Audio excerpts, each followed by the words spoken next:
Well, Russia's assault on Ukraine is only making matters worse for President Biden, as his handling of the war in Ukraine is making him appear incredibly weak on the world stage. And this, of course, not the first time. Yeah, this as he sends Vice President Harris to Poland in an effort to ease tensions.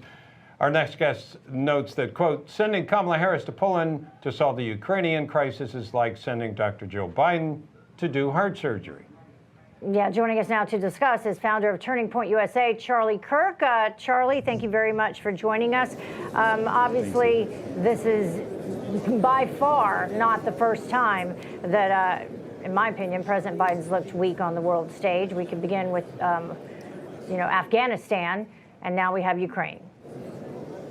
Yeah, that's right. I mean, look, not only is it weakness, but it seems as if this is all part of a broader agenda. I mean, it's just so terrible what's happening in Ukraine. It's a disgrace and a tragedy. And it's so preventable. Joe Biden decided to declare war on American energy. And also, he didn't engage in active diplomacy. So one of the things I respected so much about President Trump is that there was an energetic component to his diplomacy.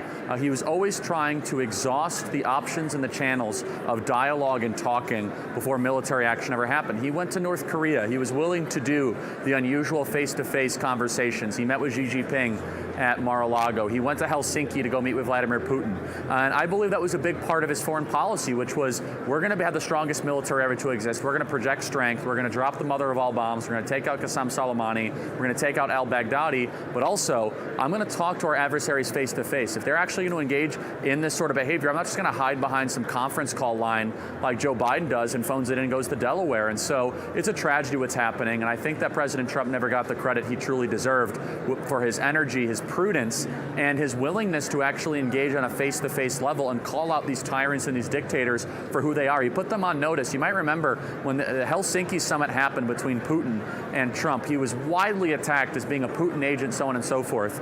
But it was the opposite of the truth. Instead, we had actual dialogue relations, and Putin was afraid. He was afraid to further annex Crimea or take the eastern part of Ukraine that doesn't exist any longer, and sending Kamala Harris to Europe to try to solve it, it's a disgrace to our intelligence. It really is. How so? It's Talk a about tragedy that for our nation. I wanted to get just some thoughts on Kamala Harris when she visited her appearance this morning. She had a moment when she's cackling over something that people say, cackling over refugees. Mm-hmm. She always seems to be the master of inappropriateness. What does that say about our country when we send her out to represent us? I mean, what it says about the West is something very telling. And when we go from the Iron Lady, Maggie Thatcher, who was one of the strongest women in leadership of a Western government of the modern era, to this cackling clown who doesn't know anything about geopolitics, kept the southern border wide open. She's a fool. I mean, and I wish her well if she wants to be an elementary school teacher or whatever. But as Vice President of the United States to go negotiate what could become a nuclear armed conflict, what has she done under stress or pressure to be able to deliver results for her constituents? Nothing.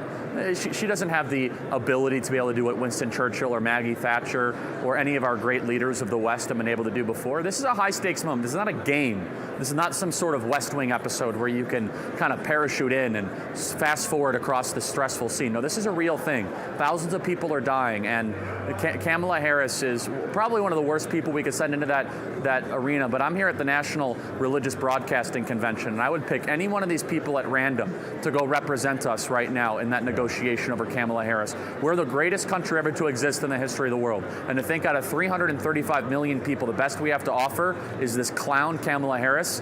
It's a disgrace. And on the behalf of elementary school teachers, my wife, who is one, with a master's degree, a member of 3 book clubs, and I assure you she would have done a better job than Kamala Harris and would not have cackled inappropriately. So, Charlie, enjoy your visit to Nashville. I hope everything goes well there. Thank you so much for joining us. Thanks, and I totally agree. Thanks so much.